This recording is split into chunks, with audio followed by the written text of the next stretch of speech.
ቀይ ባህርን በሚመለከት በተደጋጋሚ አንስቻለሁ። ደግሜ አቋሜን ለመግለጽ እንዲመቸኝ እስራኤል የጎላን ተራራ ለምን ያዘች?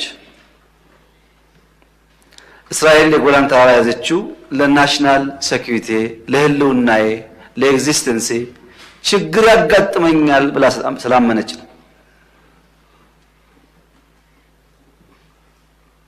ኢትዮጵያ የባህር አክሰስ አያስፈልጋትም ብሎ የሚያምን አይገባትም ብሎ የሚያምን ሰው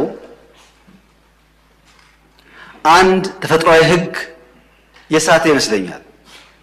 ሰው ይወለዳል፣ ሰው ያድጋል፣ ሰው ያረጃል፣ ሰው ይሞታል።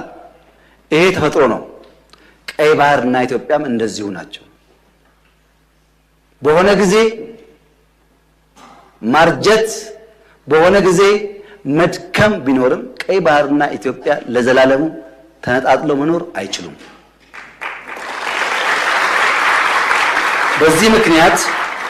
በዚህ ምክንያት በጣም ብዙ ስለሆነ ሀብቱ ከምጽዋ ጫፍ እስከ ሞቃዲሾ ጫፍ 5000 ኪሎ ሜትር ነው።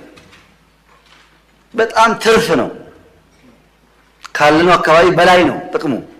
ከ5000 ውስጥ 20 ሚሊዮን ገደማ ሶማሌ፣ የተወሰነ ሚሊዮን ጅቡቲ፣ የተወሰነ ሚሊዮን ኤርትራ፣ በድምሩ 25 ሚሊዮን ገደማ ያሉት 5000ን ይዘውታል። 130 ሚሊዮን ህዝብ ያላት ኢትዮጵያ የጠየቀችው ግን 50 ኪሎ ሜትር ነው። ይሄ ፍትህ ካልሆነ ዓለም ላይ ፍትህ የለም ማለት ነው። የጠየቅነው ደግሞ ገለን ቀምተን አይደለም።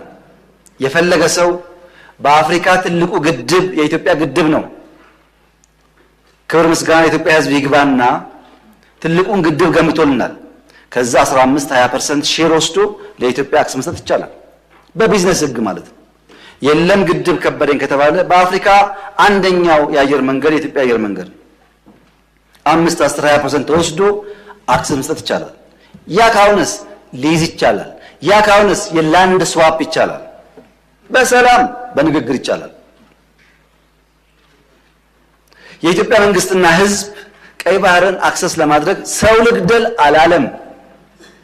ያለው ባካችሁ ናቹራል ነገር አይደለም እየሆነ ያለው አያዋጣም እና በስምምነት በገበያ ህግ ሳንጠፋፋ አብረን ለማደግ በድርድር እንፍታው ነው። ይህን ጉዳይ መቀበል የጊዜ ጉዳይ ካልሆነ በቀር የግድ ይመስለኛል። እኛም ብንፈልግ አንችልም፣ ሰርቫይቭ ማድረግ አንችልም። በዛኛው ወገን በሌላ ወገን ያሉት የሚቸገሩ ይመስለኛል። ለምሳሌ እኛ ከኛ የሚሄደውን ውሃ ወደ ኤርትራ ተከዜ ይሄዳል ብንከለክል፣ ወደ ሶማሌ ሸበሌ ይሄዳል ብንከለክል፣ ኦሞ ኬንያ ይሄዳል ብንከለክል፣ ባሮ ሳውት ሱዳን ይሄዳል ብንከለክል፣ አባይ ሱዳን ብንከለክል ይሆናል? ተፈጥሮ አይደለም አይደል? ትክክል አይደለም። ይሄ ልክ እንደሱ ማለት ነው። እኛም ማጋራት አለብን፣ እነሱም ማጋራት አለባቸው።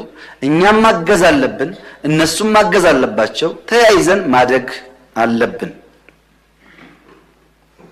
ይኸውላችሁ የተከበራችሁ ምክር ቤት አባላት፣ አሰብ ላይ የኢትዮጵያ መንግስት ፖርት ገነባ፣ ኤርፖርት ገነባ፣ መንገድ